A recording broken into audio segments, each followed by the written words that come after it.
A 4-meter circular gate. What is the magnitude and the direction of the resultant force exerted on the gate by the water? Now, this problem has in the picture a lot more information than we need because the full problem also asks about what's the force on the stop. I'm assuming that you guys can already do that because you've passed mechanics and whatnot. So what I'm only concerned with is how do we calculate out that resultant force. So as we look at things, we have all the information that we need in the picture. So if we want to write that down, our sine of the angle is 60 degrees.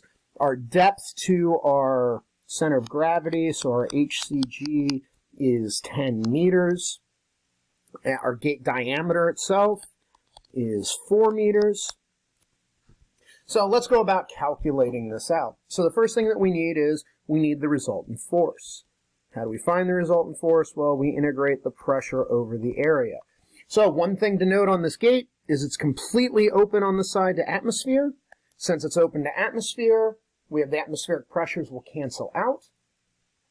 So what we're going to be left with is the gamma of the fluid, the height to the center of gravity, times the area.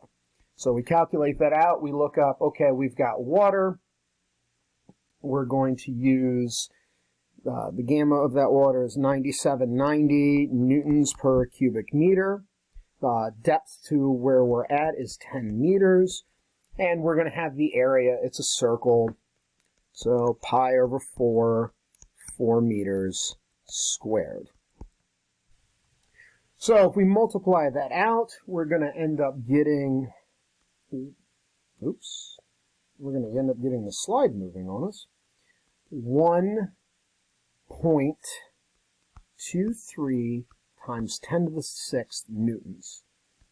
Or we can say that's 1.23 meganewtons. So that would be our resultant force. So now I want to find, okay, what is my depth to the center of gravity? So YCP is going to equal YC plus gamma sine of theta IXC divided by pressure at the center of gravity times the area.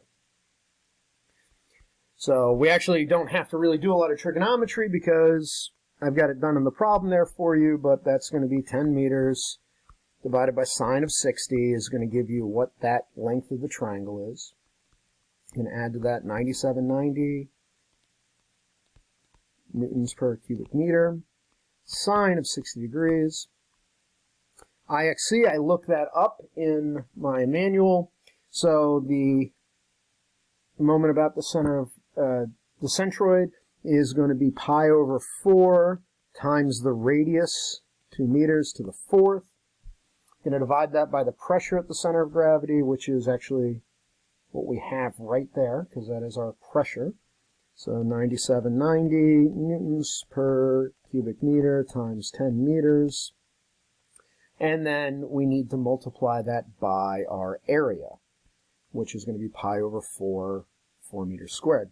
Now, of course, if you look at this, pressure of gravity times the area, what is that? Well, that's basically our resultant force. So we'll just go 1.23 meganewtons. So remember, that's times 10 to the 6th.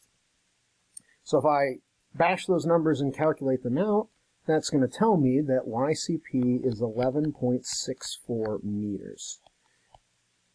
Now, just remember, that is not 11.6 meters this way. That's 11.6 meters along the same plane as the gate. And that is calculating it using the style of equations out of the engineering manual. How is the textbook answer different? Well, in the textbook, they do not give you the entire way down. In the textbook, remember, it's just going to be from the center of gravity to the center of pressure. So in the textbook, what you would do is you would get rid of this y sub c. And when you calculate that out, what you end up getting would be 0.093 meters. Because the textbook is only measuring from the center of gravity to the center of pressure. In the homework, you will have to do it that way, where you're only calculating out the distance between the center of gravity and center of pressure. When we do the exams, we're going to want to calculate it out using that full YCP, just like out of the engineering manual. That's one thing that I want you to pay particular attention to on your homework, because if you're getting the answer wrong, that's probably where you're making the error.